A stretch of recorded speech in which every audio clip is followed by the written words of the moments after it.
하나님 말씀 함께 보시겠습니다. 마가복음 7장 1절부터 23절 말씀입니다. 하나님 말씀은 신약 마가복음 7장 1절부터 23절 말씀 제가 읽어드리겠습니다. 바리새인들과 또 서기관 중 몇이 예루살렘에서 와서 예수께 모여들었다가 그의 제자 중 몇 사람이 부정한 손 곧 씻지 아니한 손으로 떡 먹는 것을 보았더라.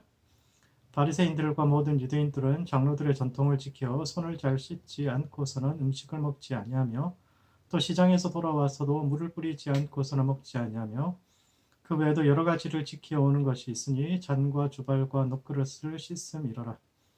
이에 바리새인들과 서기관들이 예수께 묻되 어찌하여 당신의 제자들은 장로들의 전통을 준행하지 아니하고 부정한 손으로 떡을 먹나이까? 이르시되 이사야가 너희 외식하는 자에 대하여 잘 예언하였도다. 기록하였으되 이 백성이 입술로는 나를 공경하되 마음은 내게서 멀도다. 사람의 계명으로 교훈을 삼아 가르치니 나를 헛되이 경배하는도다 하였느니라. 너희가 하나님의 계명은 버리고 사람의 전통을 지키느니라. 또 이르시되 너희가 너희 전통을 지키려고 하나님의 계명을 잘 저버리는도다. 모세는 내 부모를 공경하라 하고 또 아버지나 어머니를 모욕하는 자는 죽임을 당하리라 하였거늘 너희는 이르되 사람이 아비에게나 어미에게 말하기를 내가 드려 유익하게 할 것이 고르반 곧 하나님께 드림이 되었다고 하기만 하면 그만이라 하고 자기 아버지나 어머니에게 다시 아무것도 하여 드리기를 허락하지 아니하여 너희가 전한 전통으로 하나님의 말씀을 폐하며 또 이 같은 일을 많이 행하느니라 하시고 무리를 다시 불러 이르시되 너희는 다 내 말을 듣고 깨달으라. 무엇이든지 밖에서 사람에게로 들어가는 것은 능히 그 사람을 더럽게 하지 못하되 사람 안에서 나오는 것이 사람을 더럽게 하는 것이니라 하시고 무리를 떠나 집으로 들어가시니 제자들이 그 비유를 묻자온대 예수께서 이르시되 너희도 이렇게 깨달음이 없느냐? 무엇이든지 밖에서 들어가는 것이 능히 사람을 더럽게 하지 못함을 알지 못하느냐? 이는 마음으로 들어가지 아니하고 배로 들어가 뒤로 나감이라. 이러므로 모든 음식물을 깨끗하다 하시니라. 또 이르시되 사람에게서 나오는 것이 사람을 더럽게 하느니라. 속에서 곧 사람의 마음에서 나오는 것은 악한 생각, 곧 음란과 도둑질과 살인과 간음과 탐욕과 악독과 속임과 음탕과 질투와 비방과 교만과 우매함이니 이 모든 악한 것이 다 속에서 나와서 사람을 더럽게 하느니라. 아멘. 교회력으로 추수감사절 이후 성탄절까지 기간을 대림절이라고 이야기합니다. 임하심을 기다리는 절기다라는 뜻이죠. 2000년 전 예수님께서 이 땅에 오신 그것을 기념하면서 오늘 이곳 우리 마음 가운데도 오시기를 기다리는 기간이라는 뜻인데 대림절 첫 주를 보내면서 주님을 기다린다는 것이 어떤 것인지에 대해 고민해 보려고 합니다. 하나님을 기다린다는 것은 먼저 우리의 마음과 삶을 정결하게 하는 것으로부터 시작되는데 바리새인들의 정결과 예수님의 정결이 어떻게 다른지 그리고 이 말씀이 오늘을 살아가는 우리의 삶과 신앙에 던지는 의미가 무엇인지에 대해 함께 생각해보는 시간을 갖도록 하겠습니다. 첫 번째 정결은 공존과 생명 존중 사상을 뜻합니다. 예루살렘으로부터 내려온 서기관과 바리새인들이 예수님의 제자 중 몇 사람이 부정한 손, 곧 씻지 않은 손으로 떡 먹는 것을 보고 예수님께 여쭈었더니 예수님께서 이 백성이 입술로는 나를 공경하되 마음은 내게서 멀도다라는 이사야 말씀을 인용하시면서 오히려 그들을 나무라셨는데 이는 첫 번째 정결은 죽음의 세력으로부터 생명을 지켜내기 위한 투쟁입니다. 정결과 부정은 유대뿐 아니라 과거 모든 문명에서 중요한 주제로 다루어졌습니다. 우리 문화에서도 부정한다는 말이 있었고 이는 부정의 반대말인 정결이 그만큼 중요하다는 뜻입니다. 성경만큼 다양한 분야에서 체계적으로 정결을 정의하고 있지는 않지만 모든 문화에는 나름의 정결과 부정을 규정하고 있는데 고대 사회가 이렇게 구분한 이유는 무엇일까요? 뭐가 정결이고 뭐가 부정한 겁니까? 흔히 정결을 위생적인 측면이나 도덕적 순수성이라는 관점에서 생각하지만 원래 정결과 부정은 두 세계의 공존에 관한 규칙입니다. 옛사람들은 보이는 세계가 보이지 않는 세계, 곧 인간들의 세상과 신들의 세상, 그리고 죽은 자들의 세상이 이 땅에 공존하고 있으며 많은 문화들은 상징적 정결 체계를 통해서 그 각각의 영역을 구분해 왔습니다. 죽은 영혼이 살아있는 사람의 영역에 머무는 것은 위험하며 인간이 아무런 준비 없이 신을 만나는 것도 위험하다는 생각입니다. 따라서 서로 다른 두 세계를 연결하고자 할 때 요구되는 것이 거룩이요 정결입니다. 거룩의 원래 뜻은 하나님께 속한, 즉 이 세계가 아닌 다른 세계에 속한 것이라는 뜻이요. 정결은 그 세상에 들어가기 위한 의식입니다. 그런 점에서 거룩은 공존을 뜻합니다. 우리는 이 땅에 홀로 독존하는 존재가 아니라 하나님과 타인과 함께 공존하는 존재요. 따라서 함께 살아가는 이들에 대한 기본적인 존중을 보여주는 것이 거룩이요 정결입니다. 하나님과 함께 걷기 위해서는 그분께서 원하는 삶을 살아야 된다. 그것이 그분을 존중하는 것인데 그것이 정결한 삶이며 유대인들에게서 정결의 핵심은 생명을 풍성하게 하는 것이었습니다. 레위기를 읽어보면 정결한 짐승은 건강에 도움이 되는 짐승이요 피 흘리는 것은 생명이 빠져나가는 것이기 때문에 부정하고 돼지는 죽음의 신으로 여겨졌기에 부정하며 질병 역시 죽음에 가까운 존재이기 때문에 부정합니다. 이런 생각이 싹튼 이유는 유대인들이 살았던 땅이 연간 강수량 200mm에서 300mm 이하의 사막지대요 죽음의 공간이기 때문입니다. 사막은 가만히 멈춰 있는 세상이 아니라 인간 세계를 향해서 계속 전진해 옵니다. 나무를 심고 물기를 끌어오고 땅을 살리려는 노력을 하지 않는다면 사막은 지속적으로 확장하여 인간들의 삶의 터전을 침범해 오고 있고 그런 사막을 보면서 살아왔던 유대인들은 죽음의 세계가 자신들을 향해 전진해 오고 있다고 생각했기 때문에 삶의 터전을 지키고 보존하기 위해 다양한 방면의 전투를 벌였는데 그 핵심이 정결입니다. 정결은 인간의 삶을 위협하고 죽음에 이르게 하는 다양한 세력들, 즉 자연의 위협과 질병과 도덕적 타락으로부터 생명을 보존하고 지켜내기 위한 거룩한 의식이요 치열한 전투의 방식이었습니다. 두 번째, 그렇다면 왜 예수님은 제자들에게 정결을 요구하지도 않고 또 그것을 요구하는 이들을 마치 외식하는 자요 위선자라고 이렇게 몰아붙이셨을까요? 왜냐하면 예수님의 시대는 백성들이 정결을 유지하며 사는 것이 쉽지 않았기 때문입니다. 우리는 대개 무엇을 정결하다고 하고 또 무엇을 부정하다고 합니까? 대개 육체적 순결과 관련하여 이런 구분을 많이 합니다. 정결은 순수하며 때묻지 않은 순결이라 정의하고 그것을 지켜야 한다고 주장하지만 예수님은 그것만이 정결이라고 이야기하지 않습니다. 왜냐하면 그 시대가 그런 것을 요구할 수 없는 시대였기 때문입니다. 고려와 조선을 비교해 보자면 조선의 윤리는 매우 도덕적이고 정신적 순결을 강조합니다. 여자들은 한 남자만을 따라 일부 종사해야 하고 충신은 두 임금을 섬기지 않는 불사이군해야 합니다. 이에 반해 고려가 남긴 노래들은 매우 자유분방하고 심지어 남녀 상렬지사에 대해서도 아주 개방적입니다. 고려가요 정석가 같은 노래들에 보면 새말의 밤을 딱 까먹기 전에는 남편을 보내주지 않겠다고 하는데 이는 굉장히 야한 노래입니다. 그런데 왜 이 야한 노래를 고려 사람들은 즐겨 불렀을까요? 왜냐하면 그 시대가 전쟁의 시대였기 때문입니다. 고려는 475년의 역사 중에 100년을 제외한 375년 동안 전쟁이 있었던 나라입니다. 끝없는 전쟁 속에서 남자들은 죽어가고 여자들은 수치를 당했습니다. 충신은 불사이군하고 연련을 일부 종사하는 것이 이상적이지만 그렇게 살 수 없었던 시대입니다. 고려 가요가 야한 이유는 그 시대를 살아갔던 사람들이 야해서가 아니라 이루지 못한 꿈 때문입니다. 사랑하는 사람과 평범한 삶을 누리는 것이 허용되지 않는 고난의 세월이었기 때문에 이루지 못한 사랑을 노래로 만들어 불렀고 이는 유대인들의 역사도 마찬가지입니다. 예수님께서 살아 계실 때 사람들은 세 군데의 세금을 냈습니다. 헤롯 왕과 로마 군단 그리고 성전의 세금을 냈습니다. 왕이 다스리던 예루살렘 주민들은 로마에 내는 세금과 성전세가 면제되었지만 북쪽 갈릴리 사람들은 세 군데 세금을 내고 거기다 땅 주인들에게 소장료와 땅 사용에 대한 부대 비용까지 내고 나면 아무리 열심히 살아도 정상적인 삶을 유지해 배고른 것도 참 어려운 그런 시대를 살았습니다. 1세기에 3번이나 로마에 대한 대규모 항쟁이 있었던 이유는 그만큼 그 시대를 사는 것이 힘들었기 때문입니다. 이런 상황에서 원래 정결과 부정한 생명을 보호하기 위한 가르침이었지만 예수님 시대의 그 가르침이 이미 약자들 낙인 찍고 정죄하는 역할만을 해왔을 뿐입니다. 예수님께서 제자들과 함께 길 가실 때 제자들이 남의 밭에 들어가 곡식을 훑어 그 이삭을 까먹은 적이 있습니다.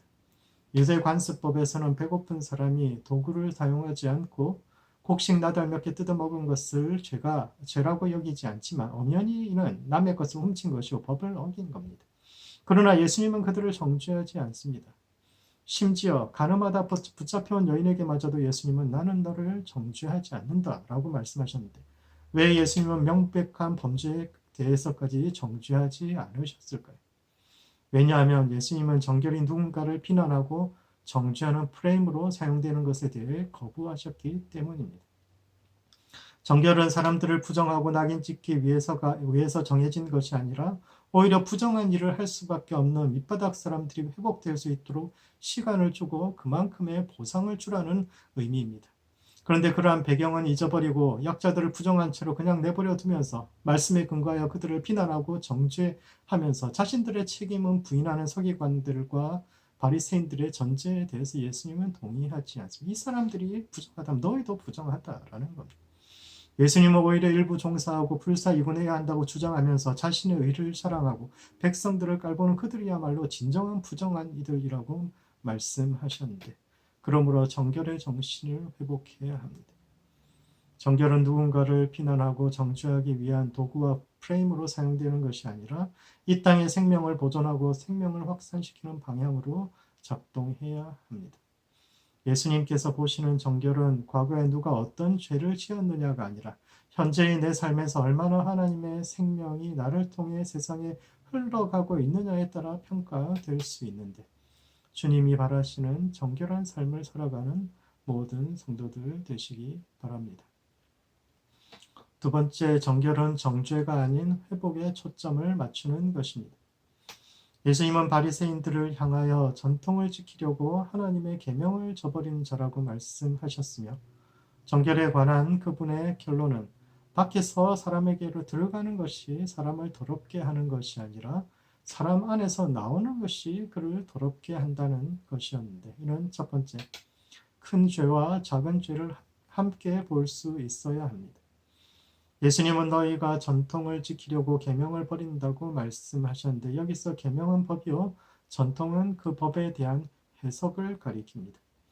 유대인들은 기록된 말씀을 성문 토라라고 하고 그 토라에 대한 해석을 전통, 즉 구전 토라라고 합니다. 시내산에서 하나님께서 모세에게 십계명을 주셨는데 한정된 돌판에 모든 말씀을 기록할 수는 없습니다. 예를 들어 안식일을 지켜 거룩히 하라고 말씀하셨는데 만약 안식일을 지키지 않는 사람이 있다면 그 사람을 어떻게 처벌해야 하는지와 같은 질문들은 그 경전에는 쓰여져 있지 않은데 그것에 대한 해석, 그 답이 바로 전통입니다. 동양에서는 이를 경과 전의 관계로 설명합니다. 우리가 흔히 경전이라고 하나인 것처럼 그렇게 부르지만 사실 경은 교과서이고 전은 이에 대한 해석입니다. 경은 시대가 지나도 변하지 않지만 전은 매 시대마다 갱신되면서 경이 현대성을 유지하고 시대에 대한 적합성을 갖도록 돕는 것입니다. 경과 전은 서로 보완하기도 하고 때로는 대립하면서 과거의 지혜가 오늘 이 시대에도 여전히 유효하게 적용될 수 있도록 돕습니다. 만약 이와 같은 경과 전의 상호작용이 없으면 오늘날 무슬림 근본주의자들처럼 2000년 전 사막 부족들의 생활 방식이 가장 이상적인 삶이며 이 시대에도 그 가치를 지키고 고수하는 것이 지상 사명인 것처럼 여자들은 교육도 시키지 않고 도둑질한 자는 그 자리에서 손목을 자르는 등 시대와 맞지 않는 가치를 강요하다가 신앙의 길을 잃어버리게 합니다. 그러나 모든 해석, 모든 전이 같은 가치를 가지는 것은 아닙니다. 해석들 중에도 경의 근본적인 가치를 훼손하는 것들이 있는데 인간의 욕심을 정당화시켜주는 해석이 그러합니다. 본문에서는 그에 대한 예로 고르반 서원을 들고 있는데 고르반은 사후 재산을 성전에 바치는 제도입니다. 나이든 부모들이 대개 자식들에게 재산을 물려주고 그들의 봉양을 받고 사는데 갑자기 몸이 아프거나 다른 자식에게 일이 생겨서 도와주고 싶어서 자신이 물려줬던 그 재산을 좀 돌려달라고 하면 그 자식이 재산을 성전에 바쳐버리는 겁니다. 고르반은 사후 재산을 기정하는 것이기 때문에 살아있는 동안에 자기가 쓸 수 있으니까. 그래서 그 재산이 부모나 또 다른 형제에게 흘러가는 것을 막고 싶어서 성전에 바쳐버리고 더 이상 내 재산이 아니라고 이야기하면서 부모님의 요청을 거절하는데 성전도 자신들의 재산이 늘어나니까 그게 잘못인 줄 알면서 그냥 눈을 감는 겁니다. 좋은 의도로 시작된 제도가 악용되는 사례는 이외에도 얼마든지 찾아볼 수 있는데 이러한 잘못을 정당화시켜주고 인간의 욕심과 욕망을 부추기는 그런 해석들이 있으며 이는 정결을 바라보는 관점도 마찬가지입니다. 1907년 한국 교회에 큰 부흥이 있었습니다. 평양 산정교회에서 시작된 회개운동은 그 시대의 성도들의 도덕성 회복에 큰 역할을 했고 장기적인 관점에서 교회를 중심으로 이 나라와 이 백성이 다시 일어나는데 큰 역할을 했습니다.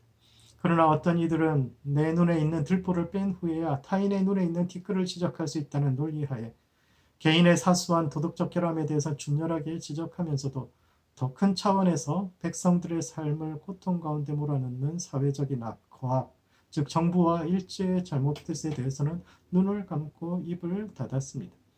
일제는 교회가 철저히 영적 세계에 갇혀서 현실의 거악에 대해서는 눈을 감는 대신 개인적이고 기복적인 신앙이 머무르도록 유도했고 그리하여 교회가 역사성을 상실하도록 이끌어 왔습니다. 그들은 개인 영성과 사회적 책임 사이에서 균형을 갖도록 가르치는 선교사들은 모두 추방하고 역사성을 잃어버린 영적 교인들만을 남기도록 유도했는데 이는 예수님 시대의 바리새인과 서기관들도 마찬가지입니다. 그 시대의 바리새인들 결국 개인의 조그만 도덕적 잘못에 대해서는 냉철하게 꾸짖으면서도 그 시대의 사회적인 악에 대해서 그 시대의 백성들의 고단한 삶에 대해서는 입을 닫고 있었던 것입니다. 두 번째, 따라서 우리는 우리의 지성을 날카롭게 해야 합니다. 정결에 관한 예수님의 가르침의 결론은 사람에게 들어가는 것이 사람을 더럽게 하는 것이 아니라 사람 안에서 나오는 것이 사람을 더럽게 한다라는 것입니다.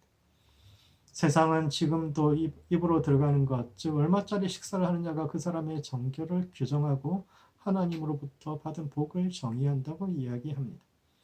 세상은 성공한 소수의 사람들, 아메리칸 드림을 이룬 사람들이 하나님께 복받은 사람들이고 정결한 사람들이며 아무것도 이루지 못한 평범한 사람들은 하나님의 축복을 받지 못했다고 주장하지만 예수님은 오히려 그 시대의 실패한 백성들을 정결하다고 하시면서 백성들을 그렇게 폄하하는 바리새인들과 서기관들이야말로 오히려 그들이 정말 부정한 사람들이라고 말씀해 오셨습니다.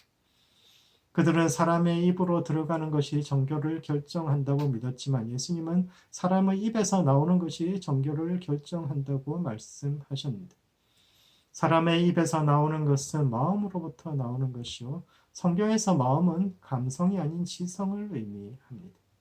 따라서 예수님의 말씀은 그 시대의 엘리트인 바리새인들과 서기관들이 충분히 똑똑하지 못하다라는 뜻에서 말씀하셨는데 왜냐하면 그들이 과거의 권위에 매여 그들 스스로 생각하고 있지 못하기 때문입니다. 그들은 자신들이 읽고 있는 이 말씀이 지금 이 시대에 어떤 의미를 갖는지, 과거와 동일한 의미를 갖는지, 아니면 과거에는 옳았지만 지금은 틀린 기준이 되어 새롭게 해석되어야 할 여지가 있는지를 구분하지 못하고 있습니다. 경은 읽지만 그것을 전으로 자신의 시대에 필요하게 풀어내지 못하고 있다라는 것이죠.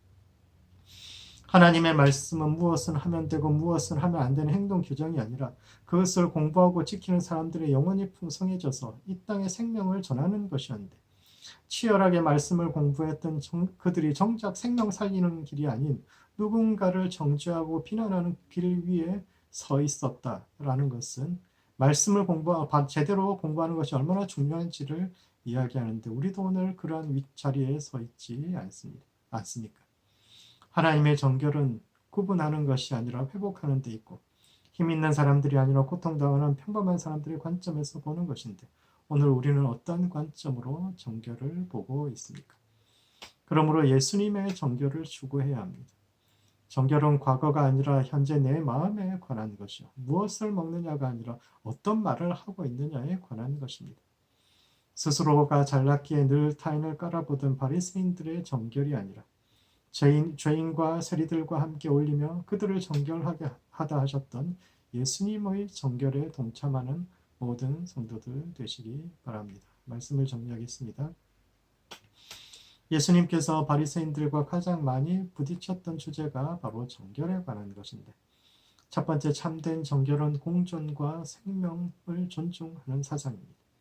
세상은 여전히 누군가를 정결하고 하나님께 복받았으며 누군가는 부정하고 저주받았다고 하는데 이러한 구분이 약자를 낙인 찍고 정죄하기 위한 것이 아니라 다른 이들과 함께 공존하고 생명을 풍성하게 하기 위한 기준으로 사용되어야 합니다. 두 번째 정결은 정죄가 아닌 회복에 초점을 맞추는 것입니다. 정결은 개인의 도덕성만이 아니라 역사의식을 요구하며 큰 죄와 작은 죄를 함께 볼 수 있도록 지성을 날카롭게 할 것을 요구하는데 바리새인의 정결이 아닌 예수님의 정결에 대해서 깊이 묵상하는 하나님의 백성 되시기 바랍니다. 기도하시겠습니다. 기도하실 때는 우리의 지성이 날카로워질 수 있도록 우리 자신을 위해서 기도합시다. 큰 죄와 작은 죄를 함께 볼 수 있도록 교회가 영성과 더불어 역사성을 함께 지닐 수 있도록 기도하시고 두 번째는 세상의 정결을 위해서 기도합시다. 참된 예수님의 정결이 세상을 회복시킬 수 있도록 구분하고 낙인 찍는 정결이 아니라 회복하고 조화롭게 하는 정결의 가르침이 온 세상으로 흘러갈 수 있도록 우리 자신과 또 세상을 위해서 함께 기도하시겠습니다.